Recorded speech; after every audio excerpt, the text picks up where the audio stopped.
And it did not turn out that way. So.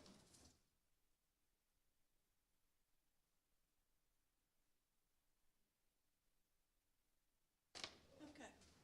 I have a presentation.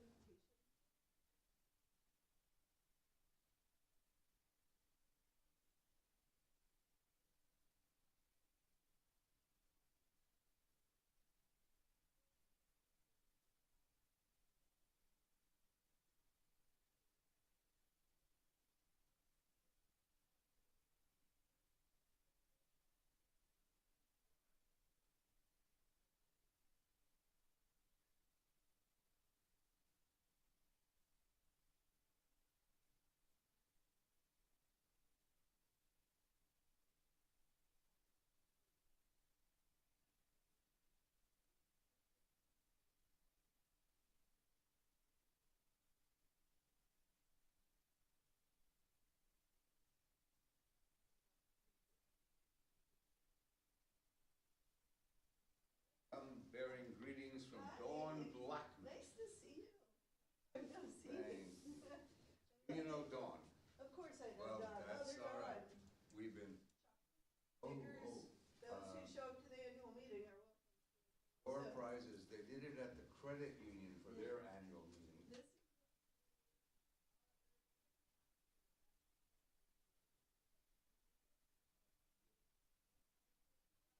never did hear how sleep tonight. I got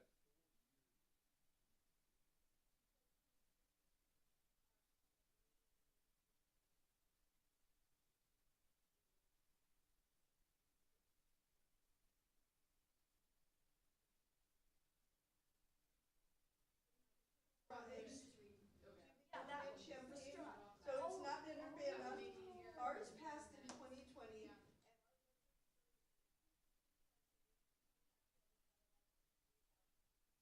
That went into place. But Strides, yeah, which allows us to run a family shelter.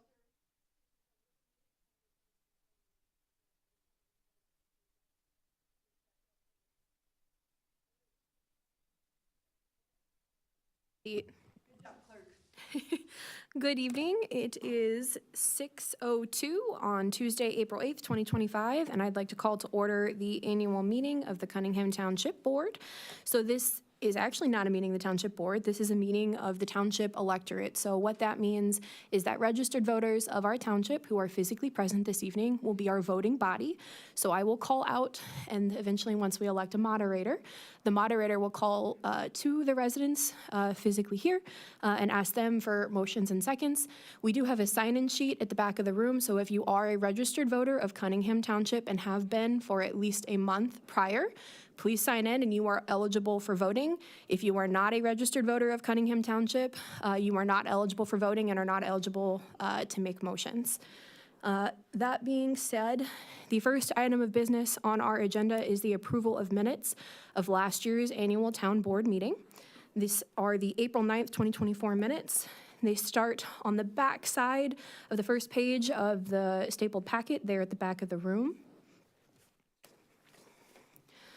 We'll give a moment to read through them. They were posted on the website as well.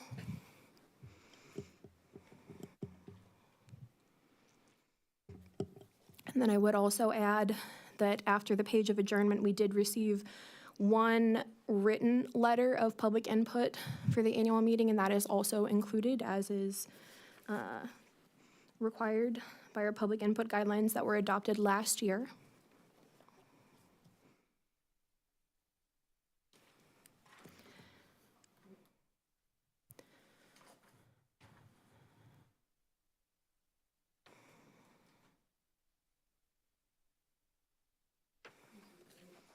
Mm-hmm.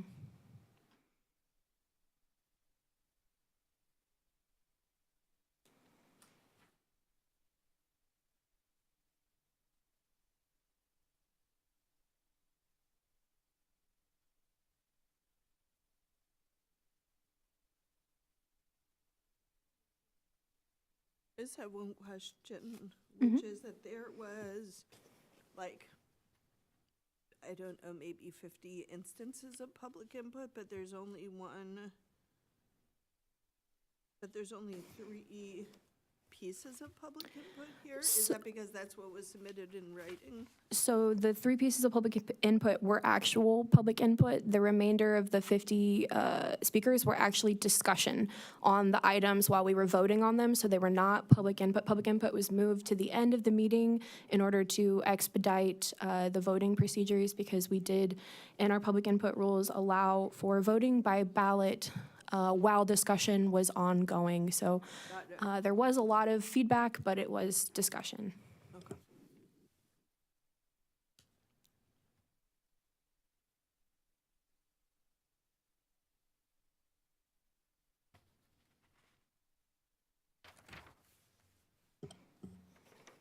And if there are no further questions, I'll call for a motion to approve the minutes from April 9th, 2024's annual town meeting. Second.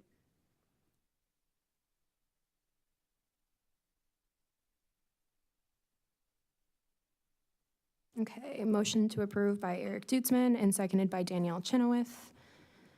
Any discussion? Seeing none, all those in favor, please say aye. Aye. Those opposed, same sign. That motion passes unanimously.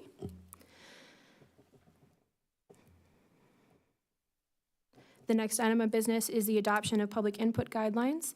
So as I alluded to earlier, this is a meeting of the electorate, not a regular meeting body of the city, so there are no public input guidelines. I did affix on the back side of the minutes a copy of proposed public input guidelines. These are simply the public input guidelines of the city council, ones with which I expect many of our community are already familiar, which seemed the most accessible. They outline that public input will be up to 5 minutes, verbal in person. We will also accept written input via email up until the adjournment of the meeting. If there are any questions or suggested changes to the public input guidelines, now is the time. Seeing none, can I get a motion to adopt the public input guidelines as proposed?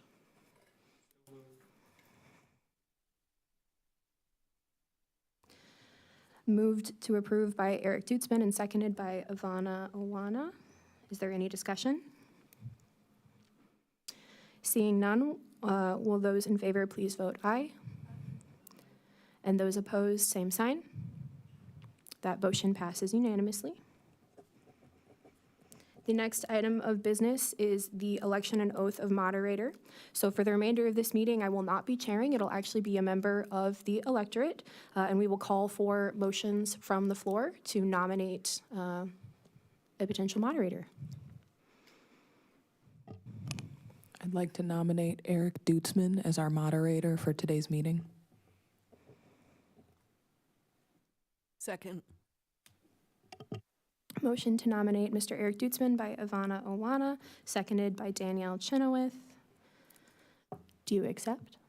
I accept. Okay. Are there any further nominations? Are there any nominations from the floor? I believe I have to ask a total of 3 times. And lastly, are there any more nominations for moderator from the floor? Seeing none, those in favor of electing Eric Dutzman moderator for the remainder of the meeting, please say aye. Aye. Those opposed, same sign.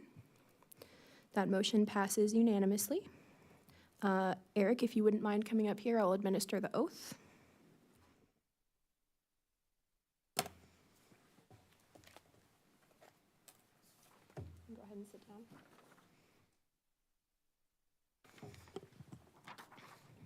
So if you would raise your right hand, turn on your mic, hit, there you go. Okay. So please raise your right hand and repeat after me.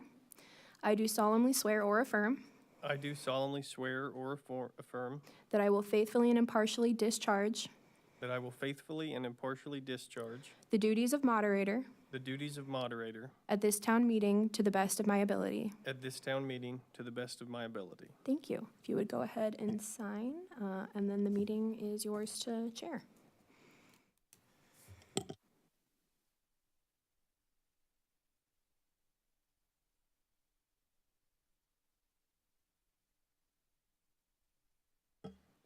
The next item of our agenda is public participation. Yeah, public input. So if you would like, please approach the mic. You have 5 minutes to speak.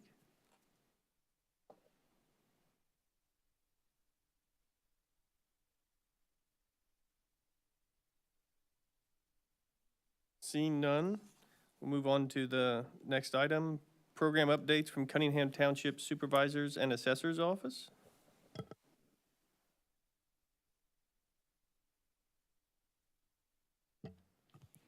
All right. My update shouldn't take too long. I just got about a page and a half that I'm going to read to you all of different things that we've been working on specifically within the latter half of 2024 into a present of 2025, and then what we're working towards moving through 2025 as well, through the rest of the calendar year. So we started work on the 2025 assessments by pulling permit data from CitizenServe and organizing the permits by relevant categories, assigning which ones needed field reviews, and the like. We conducted sales ratio studies to determine which neighborhoods would benefit most from a general reassessment, and we found that to be neighborhoods 2, 3, and 4, which are on the north side of Urbana.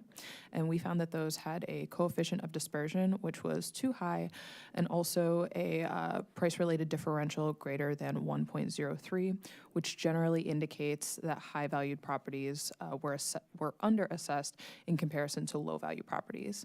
And we plan to revisit these neighborhoods once we had the new cost schedules from Swift Estimator, which is a program that we discussed purchasing, I believe, at the February Town Board meeting. We also tested the NCSS regression analysis software for data modeling of residential homes. Apart from square feet and lot size, another significant factor was the quality of construction. The quality grades ended up having a large coefficient in the model, and we're continuing data collection and analysis to improve the model. And the newly updated cost schedules also help us to not have to rely on the quality grade as much to value residential properties specifically. We see the regression model as a complement to the cost approach to value and not a replacement for it. It can capture how the market values characteristics that tend to be excluded from a pure cost-based approach, such as when a lot has a view, being adjacent to a body of water, for example, or proximity to schools, recreational activities, etc. These are factors that are typically outside the scope of the cost approach.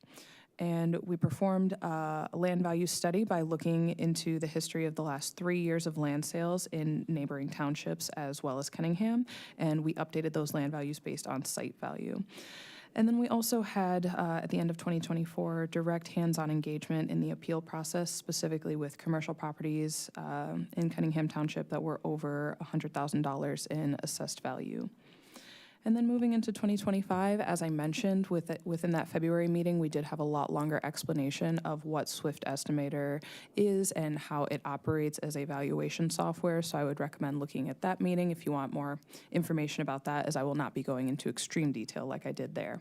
But we purchased the newest version of Swift Estimator for the office this year, predominantly for valuing residential parcels. And our goal for 2025 was to value approximately a quarter of the residential parcels in our jurisdiction, which is around 2,500 or so.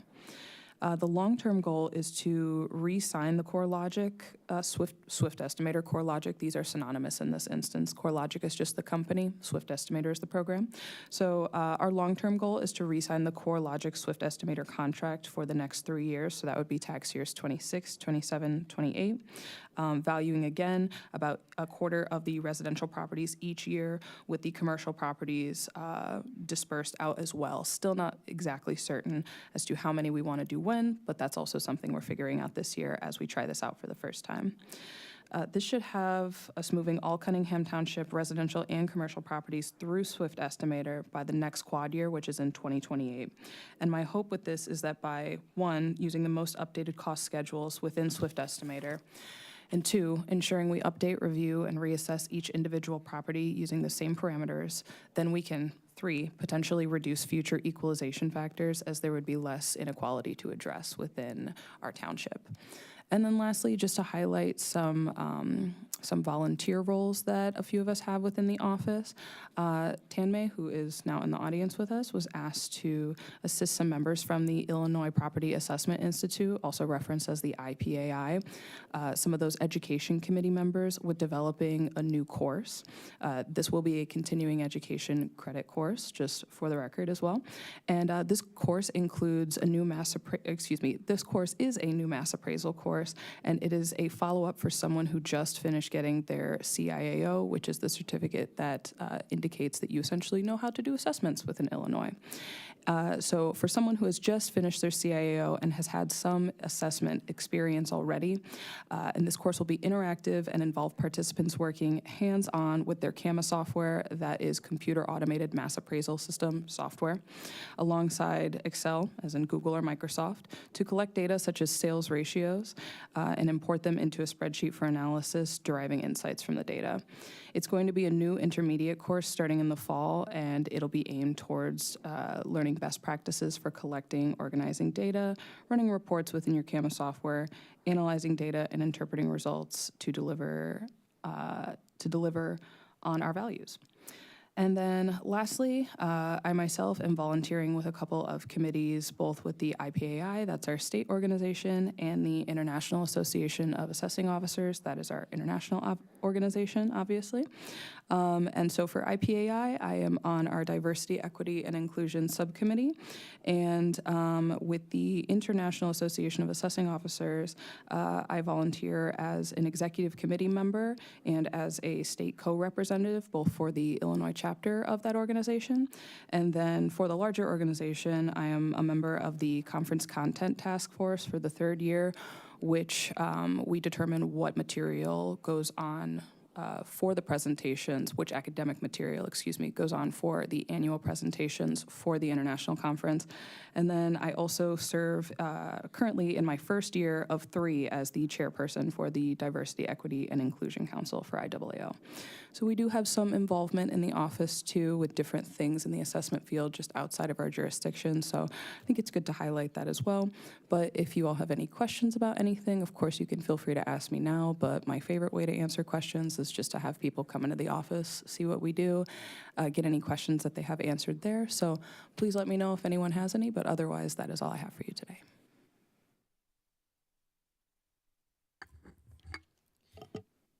Great. Thank you. I just want to congratulate Assessor Alana on her reelection, and also the equity lens that you bring to the assessor's office to correct some pretty significant kind of historic inequities in terms of how properties are valued. So thank you for carrying that out. My name is Danielle Chenoweth. I'm the Cunningham Township Supervisor. Next month will be my 8-year anniversary.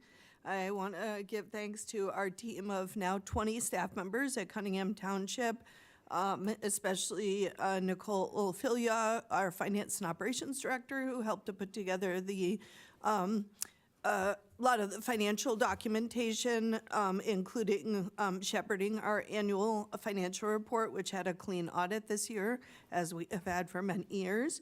And Sirik, who is our data and grants coordinator, who helped to put together this presentation.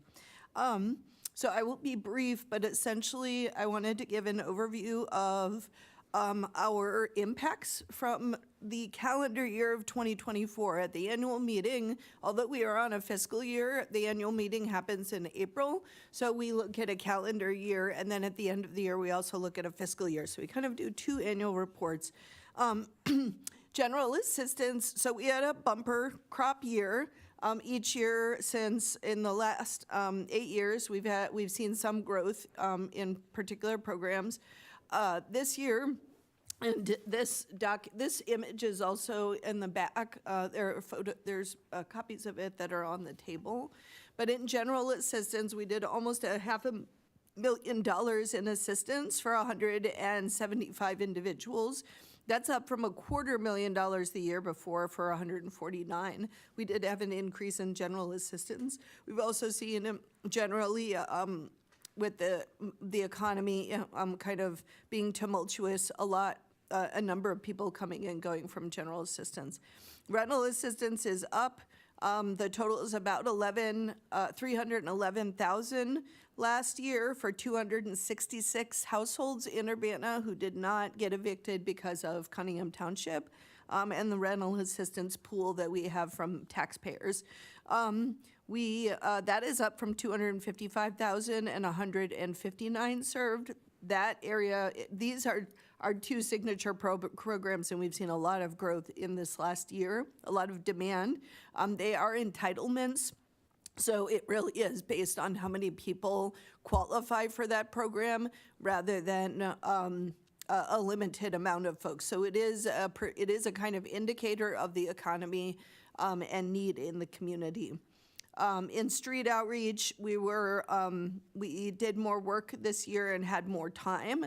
So we served 122 people who are actively on the street or in abandoned buildings, and we spent we basically have a budget of about $1,000 a month, and we buy basic material needs, water, hand warmers, hats, gloves, food, et cetera, that are needed for folks who are outside. In emergency and family housing, which is primarily right now funded by the state of Illinois through IDHS grant, we spent $207,000 to support 82 families, including 52 children. That's up from $118,000 serving 27 families last year. In subsidized housing, we've actually changed how we do this. So we're down to 28,000 in subsidized housing, supporting 12 households, including 13 children, down from 36. But this includes tenant-based rental assistance. Our next is food support. We did more than 3,000 pounds of produce. And we helped to feed about 1,500 folks, households, including over 2,000 adults and 740 children. We partner to provide food delivery service for folks who are not able to get to food pantries. We also have a walk-up kind of food support for people who are actively unsheltered who need a bite, and anybody who comes by our office for an appointment is offered food if they need it. Transportation support, we helped 73 households last year. This year, in 2023, in 2024, we helped 85, so it's pretty close to the same. Digital inclusion, we had helped 78 households last year. 2 years ago, it went down to 42. We are doing, we haven't done a lot of work with getting people phones, partly because of the change in some of the federal programs that were cut off last year, but we are doing a digital navigators program and a help desk. Last year, 2 years ago, we did $122,000 in utility support for 279. This past year in 2024, we did almost 125,000, so about the same for 346 households. So we were able to serve more households. We actually reduced our utility assistance amounts, and we've been asking people to basically match. So we do some utility assistance, but we also ask people to pay some portion towards the utilities rather than covering the entire cost. And so we've been able to stay within budget, but basically significantly increase the number of households we've served. Angel donors, we had brought in 2023, $33,000 from 56 folks. Last year, thank you, angel donors, almost 76,000 in angel donor funds from 102 unique donors. So that's the big picture overview of our programs. We put this out every year so that folks can kind of compare year by year. That's 2003 just for comparison. Our financial report is looking great, largely because of grants. We've been able to bring in both our one-time ARPA grants, but also IDHS, DCEO, Emergency Solutions grants, an SMAS grant from the Municipal Mayor's Council. We brought in a number of dollars, and then, as you saw, our angel donations have gone up. part of what you'll see with the revenues and expenses is we do have a increase in net position because as we have shared with our town board and the public, we have outgrown our space and we need to move, and we would like to be able to pay cash rather than finance our building. So we are being careful with our funds so that we're able to move into a new building, do renovations, and provide additional services. That said, it hasn't cut into our programs. As you can see, we've been able to increase across almost every program, and we have a good, healthy net position. I will say we have several tax liability cases that are being paid out right now that are significant that were not included in 2024. So we do have about $500,000 left to pay to potentially to pay in tax liability. As you can see, unemployment was terrible during the pandemic. It came down and it's been bumping up and down. Primarily what you see is about 2 layoffs each year. So some of the greatest need is in the winter and the summer, and that has been consistent. General assistance, as you'll see in rental assistance, we had our biggest year since 1998. We really were seeing it come down after the pandemic. You can see that it started to gradually decrease. We have seen just a phenomenal pinch in the housing market and a significant increase in utility and food costs. All 3 of those things together has created a situation in which we see greater rental assistance and general assistance needs. We have not, if anything, we've squeezed, especially in rental assistance. We came down in terms of the income cap so that we are serving a smaller segment of the population, not by much, but we came down some, and we're still seeing the payments at this level. That said, much of this was paid for out of ARPA dollars, and we know that when an economy is hit, it has ripple effects over multiple years. So we're just going to have to monitor that situation closely going into next year. This is just a chart looking back to 1997 in terms of our caseload, county poverty, and national poverty. You will see that our county poverty has been going down, which is great. We've had some recent dips. Some of that could be related to census data and reliability of census data, so I think we have to look over multiple years. But you'll see that we did have a dip in cases, and then we've seen an increase in the cases. Here is, we do track number of homeless participants per fiscal year. This is for our general assistance participants who are usually no or extremely low income participants who have disabilities awaiting SSI payments or are temporarily out of work. And our goal has been to get to 0. We still have a goal to end homelessness and hunger in our community, and we think that we can do that.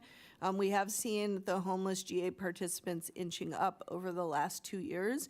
And I'll note that HUD recorded an 18% increase in individual homelessness across the country, which we also saw here, and a 37% increase in family homelessness.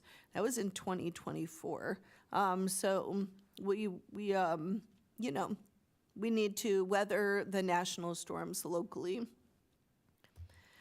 Bridge to Home services. So we basically have multiple teams. Bridge to Home is our housing team. Last year, it also included what we're now calling our CARES team, our street out and school outreach teams. But these are the services that we provide, and I won't go into the details here. I'll just share this with the clerk. We can see how many street outreach individuals are served. You will see a bump in 2024. I would say partly because we went from having a part-time to a full-time person. So we're just able to have a more accurate depiction of folks. We have seen an increase in street homelessness, but I don't think it's to this level. And you can see the street outreach household type. Rental assistance. You'll see that basically thanks to Urbana residents, we've helped almost 700 households avoid eviction or move in from homelessness into housing with rental assistance in Urbana. So, and we've spent about $1 million doing that. I think that's a really good, solid use of $1 million. Bridgestone housing programs, you can kind of see number of participants to date, individuals and households. Rapid rehousing, in 2024, we had a 100% success rate to successfully house folks and have them remain housed. And you can see the numbers. We had 23 households served through the program. Start until now. And last year, probably about 11 households served. Emergency hotel housing, we had 60 households served, including 14 children in 2024. And our fiscal year rate typically hovers around 84%, because we're looking at the calendar is about 82%.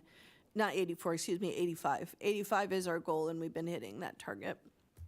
Emergency family housing, we have we've served 48 households last year, including 38 children. Our program exclusively serves families who are literally homeless, staying in cars or abandoned buildings, with a relationship to Urbana. So in Urbana schools or staying at crisis nursery overnight. And we've been able to serve 78 households with this. This program sustainability is made possible by the tax levy increase that Urbana voters passed by 63% in 2020. So we really appreciate Urbana voters, and this is what you get for your money. More kids. Basically, we've gotten to the point in our office where our goal is 0 kids sleeping in cars in Urbana, and we're very close to that. This is Destiny, who's a 29-year-old mother of 6 who lost her job during the pandemic, and she was able to move into housing and works at a local hospital and is in West Champaign with a voucher. Gave us permission to share her story. Here's our angel donor funds. We basically brought in almost $370,000 since we were asked to start that fund. 100% of those funds go to pay on behalf of local residents for food, clothing, housing, power, transportation, or other tangible needs. We do a lot of walking canes, diapers, work clothes, wheelchair rentals, space heaters, whatever folks need within Urbana, we will provide. I did want to highlight Solidarity Gardens. They've seen a lot of growth this last year. This is a collaboration between us, Sola Gradia Farms, and the 2 park districts, and also our affiliate gardens. So we have 16 affiliate gardens, 52 free garden plots for low-income and immigrant families, and over a dozen food pantries and distribution centers, and hundreds of volunteers. You can see our Solidarity Garden affiliates. Each of them is their own organization. We encourage you to donate directly to those gardens as well. And we network to basically have a distribution system where we keep the food from going into the landfill, and it goes to, through our sharing table, food delivery service to folks in need. And that is done in close collaboration with Hope, Food Pantry up on North Lincoln, and with Wesley Food Pantry. Here's our free garden plot program. You can see that we were trilingual this last year. This was funded in 2024 by the Urbana Rotary, and we thank them. Housewarming is completely angel donor funded, and you can see basically we give people a voucher to go shop at Salt and Light and to furnish their households, and then we work with RPC to get them beds. And RPC has also had a program to help with some additional larger furnishings and appliances. Our digital equity and inclusion campaign, we help people access smartphones, computers, tablets, and internet access. We help to train digital navigators, and we currently have a help desk at Urbana Free Library Tuesday mornings and Thursday afternoons that's staffed by paid peer navigators who came through our programs, got trained over a semester and certified in digital navigation, and are now being paid to do that work. And I just submitted a significant grant to the Illinois Broadband Office with the hopes that we would be able to expand that help desk to 6 days a week, including some evening and weekend times. And the program will entirely fund peer leaders who have had to navigate services themselves and would be funded to help others navigate services. Here's our list of collaborators. Last time I checked, it was 42. These are all organizations, many of whom we have memorandums of understanding or letters of agreement that talk about how we interact with one another. We could not do this work without our collaborators and our partners, so we're very grateful to them. And our goal is to end homelessness and hunger in Urbana, and we will continue to work in 2025 to make that happen, despite what may be happening on the national stage. Local government is more important than it ever has been before because it's a protective kind of skin for what is happening at the national level. So our state and local governments are very important, and Township is key to that. Thank you very much. I'm happy to answer any questions folks in the audience have. If you have questions, please step forward to the microphone so that it's audible for the meeting recording. I've always wondered how it is that people who need this help find out that it's available. In your experience, what is the most effective or the generally effective means of letting people know that help is available? Well, I would say there's multiple effective ways. One is through word of mouth. The second is through our email list, which is about 4,000 people. The third is through our 42 partners, all of whom refer to us for our programs. That list that was just up, you often hear from people in those organizations, we found someone, Yes. or someone has come hoping we can help. Can we transfer them to Yes. you for real help? A lot come through referrals, and then we are an office that is open to the public. They can walk in when we're open, including over lunch, and we answer the phone, which is more and more rare these days. We also respond to emails. So last September, we were fielding 1,800 calls for service each month, just for comparison. And last month, it was about 1,300 to 1,400. For comparison, the City of Urbana Police Department fields about 1,300 calls per month. So I don't think there's been any problem with people knowing that we exist. We did do a postcard during the pandemic because we wanted to make sure folks who maybe were dealing with some of the food and housing insecurities for the first time because of unemployment wanted to make sure that we were available. But we do have a street outreach team, a school outreach team, so we're in the schools. We attend numerous events and community events, and then we host our own events. So a big piece of what we do is really try to be in the community and available to folks.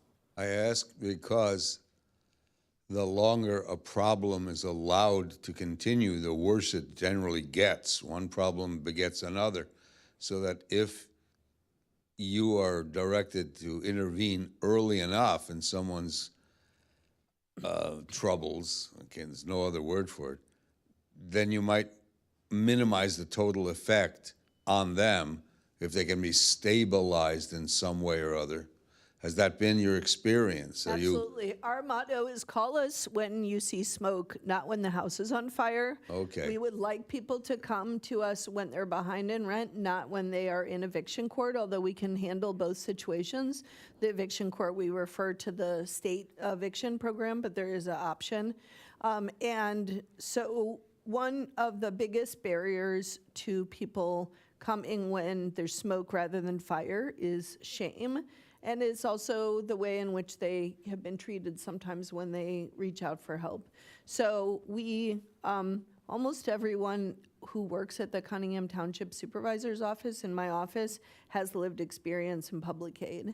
And I myself, when I moved here in 1995, were estranged from my parents, and I was on Medicaid and food stamps, and I made, I can't even remember, I think it was $5.25 an hour as a picture framer. So working Saturdays and part-time. So so everyone who is at Cunningham Township has been through it, so to speak. And so we can also really relate to and help people feel welcome coming in and asking for help. People oftentimes think that actually there's people over ask, but our experience is that they under ask, that they don't really want to be visible and that they're afraid.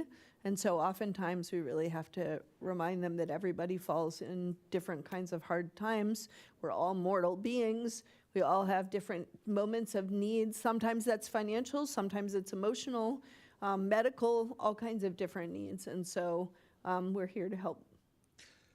This sounds as though the zero goal is obtainable, that at some point, if you can get to people early enough, there won't be a count of homeless, food insecure, whatever characteristics you follow. Is that regionally or nationally the norm, really approaching zero by being able to help? Is that true for the county, the state, nationally? Depends on what country you're looking at. It really, policy matters. And so there are countries that have essentially eradicated homelessness in those countries. In our country, most of the approach has been to try as hard as possible not to count them. But I will say the good news is that the United States really focused its energy on eliminating veteran homelessness. It was a huge problem, certainly after the Vietnam War and then again after the Iraq wars. And it does show that if it becomes a political priority, a community, a state, a country can eliminate it. We have not eliminated veteran homelessness as a country, but if you look at the data, it is in a far better situation, and there are entire communities that have. We are close to having eliminated veteran homelessness in this community. We're not there yet, but we're very close, and there are communities in Illinois that have done so. So that's the issue, is that if we're able to really prioritize and say, yes, we are going to house folks. If I were queen, which I'm not, or the president, what have you, I would really focus on folks who experienced violence as children, and basically providing them, the first, making sure all children have housing and making sure all folks who experience violence have housing. It would actually greatly reduce domestic violence, greatly reduce sex abuse. And then I think that housing is a right for everyone, which is what our stickers say. So I would like everyone housed. But I think that what we've said at Township is we want to eliminate homelessness starting with our kids. And that's essentially what we've been doing for the last 4 years. There are examples that are proof of concept. It can be done. It's just an uphill battle and probably no respite. You have to work at this constantly, no matter how close you get to zero. Yes, and I would say we prioritize the health of our staff. And so I think as a feminized profession, social work is oftentimes considered to be a grind, and you're expected to work until you can't work any further, similar to nursing and teaching. And in our office, we have 35-hour work weeks. We have very, very solid and good benefits. Our pay is comparable to nonprofits in the community, but the benefits and retirement. And we're very careful to take care of each other and to make sure that people take the time that they need. We also try to leverage our influence with our volunteers and our peer leaders. So yes, it's in some ways an uphill battle, but as you can see from the numbers, even given the economic and political situation we're in, we're making progress. Thank you. You're welcome.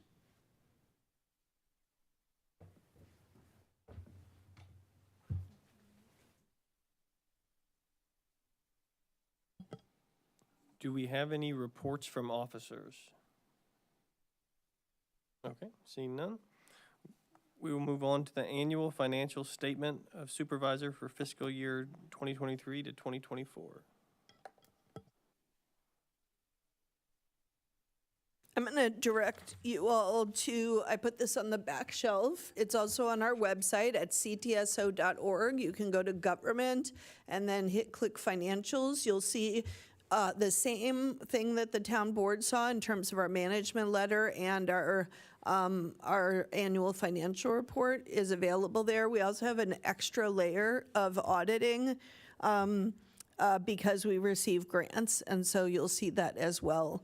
And so I did do the very kind of like high-level overview of income and expenses and what our net position looks like, but things look fairly healthy, and a big piece of that, as you can see, we had 336,000 in grants at the end of 2023 for that year, and in fiscal year 2024, we had 1.4 million in grants, and we've seen that go up to about 2.4 in the current fiscal year. So you've also seen an increase in our property taxes. That was the voters of Urbana.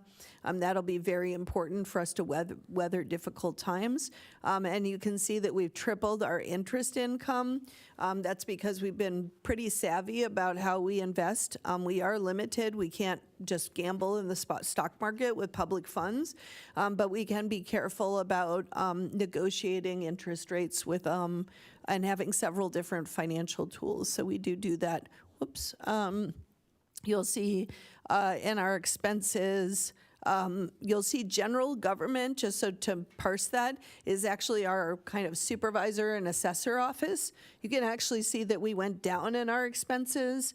So our administrative overhead, I mean, obviously the assessor is giving a real good to the people of Urbana, as is the supervisor's town fund. But you can see that we've actually been able to kind of shrink some of those expenses, and then we've greatly increased the public welfare portion by $700,000 to support direct assistance for people in need. So I'm pretty proud of that piece, and I appreciate the partnership with the assessor's office and really trying to, be careful with the public dollar and prioritize meeting people's needs. I'm happy to answer any questions about the financials. Again, there's copies on the back and on our website for people to take a look at. I know that I will just mention that during the recent referendum regarding Strides, which is not our community, that's City of Champaign Township, there were a lot of statements about, show me an audit. I want there to be audited. And I'm like, government, it's pretty much the most audited place you're going to be. All the books are open. It's all on the website. You can see how the money is being spent. And if anyone has any questions about how their township monies are being spent, the town board meets every month, and actually every single expenditure is listed in the town board report, which is not the case for the city or other entities. There isn't a public accounting of every expenditure. So I just want to point out that Township is probably one of the most transparent and open books form of government, and certainly we welcome the public to take a look at our audits and our finances.